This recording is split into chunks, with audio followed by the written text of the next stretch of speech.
So you saw part one of our trip, but you don't want to miss part two, where we spend the day in Manchester talking to voters, going to the campaign offices, just having a great time, and basically waiting around for Obama to win.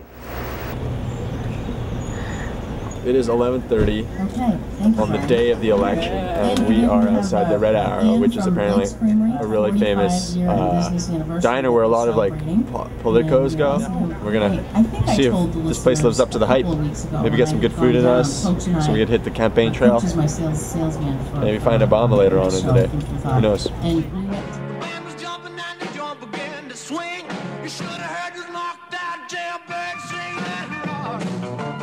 You're a former candidate, but you don't vote. No. Why don't you vote? I'm Christian, and I don't actually feel that it's good to kind of mix both politics and religion. Would you be upset if Obama won? Yeah, I don't think it'd be a good thing. Are you worried about global warming? $19.38 over there. It's a strong delusion. I believe in the Bible, clearly global warming is a problem. There are many iglus in Canada that are actually melting. I mean, people in northern provinces in Canada are actually losing their homes as a result of this, losing their lives. They're losing their lives? Yeah. Because of what? Because they're actually losing their homes. See, this is the thing. People are challenging people, right. Okay? They say absurd things like what you just said.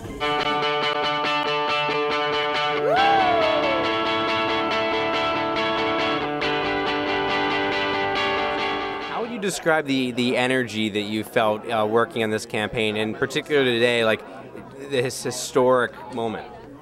It's incredible. We have worked 7 days a week since July. Some people have been at this since the primaries, so It's just an incredible thing to be part of. Have you guys had a lot of trouble? Have you had much success in being able to get people to switch over? Definitely have seen a lot of both, lots of lifelong Republicans who think that it's time for a change, and that, the Republican Party of today just doesn't, represent their values. But you have to understand that if you're a Republican or a Democrat, you buy into more than you know.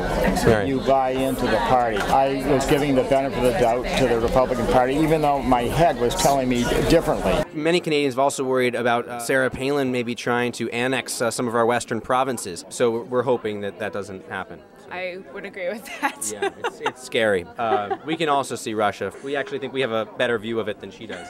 Palin, Sarah Palin.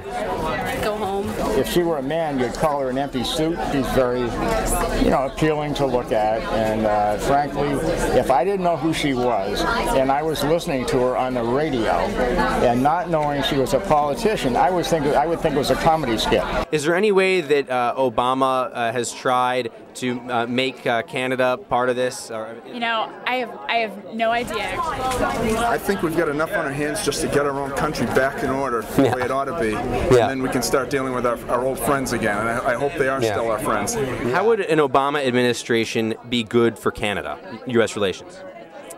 I think on a diplomatic level, Senator Obama is just going to be incredibly different than President Bush. Our leaders have done an awful lot to hurt relationships with friends like in Canada, and I think it's time to start reversing that. Yeah. A lot of Canadians have felt that there really isn't enough respect of Canada. Do you think that we might see that kind of change? Definitely. The impression that other people from other countries have of the U.S. will definitely be improved if Senator Obama becomes president today.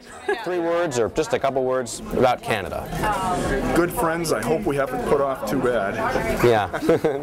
Pretty sweet, cold. Yeah, why don't we see the same kind of energy or organization from... I think our grassroots operation is a lot more fully built than the McCain campaign.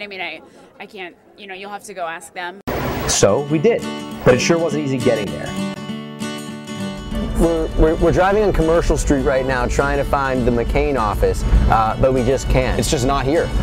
If it is here, there's no markings, and there's no people, no supporters. We saw one lone man with a sign, and we're gonna go back there because the office might be there. It has to be, right? We finally found it. There's no sign whatsoever that indicates this is the McCain office. Let's go see if they'll talk to us. Hello? Hello? You know what it says? It says tradition. These hardwood floors, My name's Jeff, and you've been a volunteer here for how long? About a year. With Canada, a recent poll came out. 47% of Canadians actually fear that if McCain-Palin were elected, that she would actually try to annex western provinces of Canada. Do you think there's any chance of that? No. No, I don't think that's the agenda here. I mean, Governor Palin's a man of difficulties. What do you say to people that say that she's just not qualified to be president? I say that they're looking at the wrong qualifications. How is she any less? I don't think she's any less qualified than even to say Barack Obama. Any words to Canada? That's a good question. That's something I really wouldn't have given consideration. If I ever leave this world alive. It was getting dark in Manchester, and judging from all that we'd seen in the last 24 hours in the national polls, we had a good idea of who the next president was going to be. So we headed over to the Democratic Victory Party in the Radisson Hotel to wait to hear from the next president of the United States.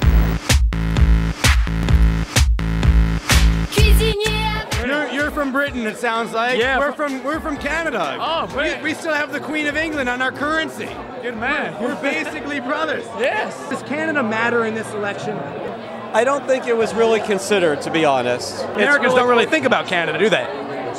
It's somewhere off in the Atlantic, right? Do you think he's going to make a commitment to import more of our maple syrup? Yes, we did. Yes, we did. You know you make me wanna shout, click my fingers, shout, throw my hands back, shout, kick my heels up, come on now, take it easy, shout, take it easy, shout, take it easy, shout, a little bit softer. Well, covering the U.S. presidential election was pretty cool. We found out that American voters really don't think of Canada when they head to the polls, but we decided, who cares? We still had a lot of fun, and we got to miss some school along the way. You don't even know that, so what the hell is Obama gonna do? You guys don't even know that. About